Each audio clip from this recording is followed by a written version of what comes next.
नमस्कार, मी लक्ष्मण आपल्या युट्यूब चॅनलवरती सर्वांचे स्वागत करतो. जे आपण PYQ स्टार्ट केलेली आहे, तिलाच पुढे कंटिन्यू करत आपण आज युनिट नंबर 4 मधला एक क्वेश्चन घेतलेला आहे. तो क्वेश्चन कसा आहे, with a block diagram schematic wave form and explain DSSS generation and detection. Okay, DSS म्हणजे असतं डायरेक्ट सिक्वेन्स स्प्रेड स्पेक्ट्रम. याचा फुल फॉर्म आहे DSS चा, डायरेक्ट सिक्वेन्स स्प्रेड स्पेक्ट्रम. त्याच्यामध्ये आपल्याला त्याच्यामध्ये काय बघायचं आहे, पहिले त्याची जनरेशन बघू कसं होतं, नंतर डिटेक्शनची डायग्राम म्हणजे रिसिव्हरची डायग्राम बघू आणि नंतर त्याची काय बघू, वेव्हफॉर्म. ओके, तर बघा ही जनरेशनची डायग्राम आहे. एकदम सिंपल वे मध्ये तुम्हाला मी एक्सप्लेन करणार. मी जसं एक्सप्लेन करतो तसं तुम्ही पेपरमध्ये लिहू शकता.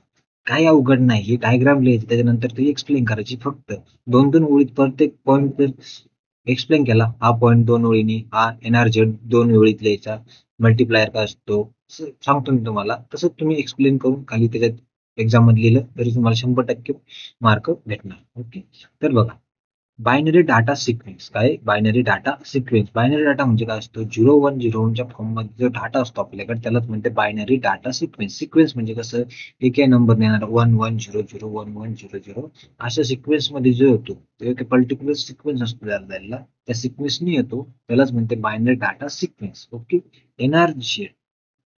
Okay, no return zero. Okay, no return zero त्यालाच काय म्हणते NRZ. ओके, तेच त्याच्या आपण आता बायनरी डाटा घेतला, तो NRZ ला दिला, त्याच्यानंतर तो NRZ डाटा झाला त्याला BOP आपण मल्टिप्लायरला देतो. काय देतो, मल्टिप्लायर. मल्टिप्लायरला हा इकडून आला, एक आपला बायनरी डाटा आला आणि तो इकडून काय आला, PN code generator. PN code generator. PN code जनरेटरचं काम काय असतं, आता बघा NRZ चं पहिले काम करतो, जो बीट 1 असेल, बीट 1 जर आपण दिला म्हणजे काय येणार, आपण बायनरी डाटा 0-1 फॉर्म मध्ये जर 1 आला तर त्याला +1 म्हणून इकडे देतो.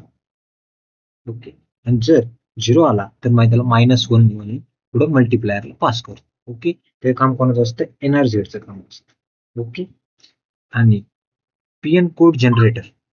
PN कोड जनरेटर इथून जी आपल्याला सिग्नल येते त्याला पण ते कसे 0-1च्या फॉर्म मध्ये, म्हणजे +1 +1 -1 +1 -1 इकडून जसं डाटा येणार आणि त्याला होणार मल्टिप्लायर मध्ये काय होणार, मल्टिप्लाय होणार. इकडून जो डाटा येतो तो म्हणजे B आणि C त्या दोघात काय होणार, मल्टिप्लिकेशन पुढे होणार इथं ह्या मल्टिप्लायरच्या मध्ये. ओके, आणि तो डाटा पुढे पास करणार त्याचा डाटा काय म्हणणार तो कोणाला देणार, बायनरी PSK मॉड्युलेटर. PSK म्हणजे असतं phase shift keying. Binary phase shift keying मॉड्युलेटरला तो डाटा पास करणार. ओके, आणि पुढे आउटपुट भेटणार आपल्याला. कोणते आउटपुट भेटणार, BPSK मध्ये, म्हणजे बायनरी PSK मध्ये त्या सिग्नल मध्ये आपल्याला आउटपुट भेटणार. हे काय, कॅरियर. ओके, कॅरियर सिग्नल याच्यात ऍड होतं. ओके, आउटपुट भेटणार BPSK च्या फॉर्म मध्ये. ओके, हे झालं जनरेशन डायग्राम. हे जसं एक्सप्लेन केलं तसं तुम्ही पेपरमध्ये लिहा. ओके, त्यानंतर डिटेक्शन म्हणजे असतं रिसिव्हर. काय असतं, रिसिव्हर. ओके, जे आपल्याला इथं सिग्नल भेटलंय x तेच आपण आता आपल्याला रिसिव्हरला इथं देणार. ओके, आणि डबल आपल्याला जो डाटा भेटला तो आपण आउटपुट मध्ये आपल्याला भेटणार इकडे साईड. ओके, आता बघा या डिटेक्शनची म्हणजे रिसिव्हरची डायग्राम.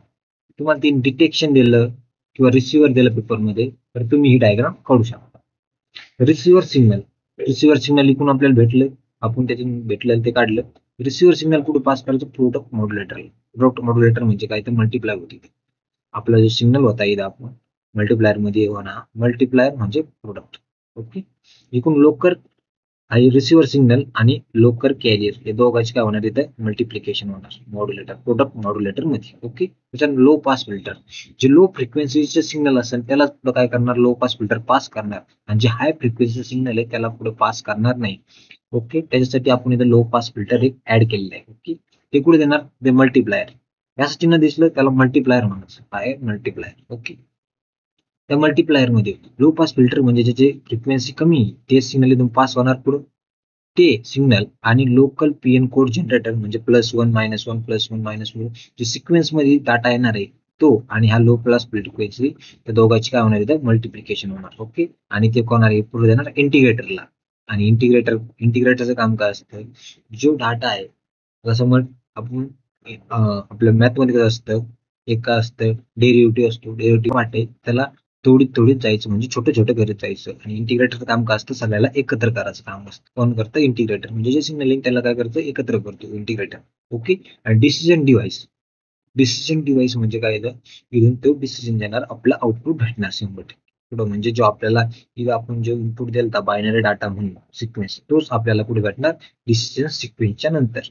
ओके. 7 जर 1 आला, कसा, जर 1 आला तर तो कसा असेल, 0 लहान असेल तिथे, आणि जर 0 आला तर 0 मोठा असेल. ओके. जर डिटेक्शन आपण काय बघितलं, जनरेशन आणि डिटेक्शन दोन बघितलं, आणि वेव्ह फॉर्म बघू. आता आपण बघू DSS वेव्ह फॉर्म, त्याची वेव्ह फॉर्म बघायचे आपल्याला. आपण ओके, त्याला आपण इनपुट दिलंय आपल्या रिसिव्हरच्या ट्रान्समिशनच्या पार्टला आपण दिलं 1 0 1 1. ओके. हे रिसिव्ह द्या. ओके. PN सिक्वेन्स आला आपला 0 1 1 0 0 1 0, हे आपण त्याला दिलं. ओके. आता याच्यानुसार खाल्ला ब्लॉक आणला, कशानुसार, याच्यानुसार ए आणि हा बी नुसार, ए हा बी आहे आणि हा ए, या दोघांच्या नुसार आपण याच्यामध्ये मल्टिप्लिकेशन करणार आहोत. बघा,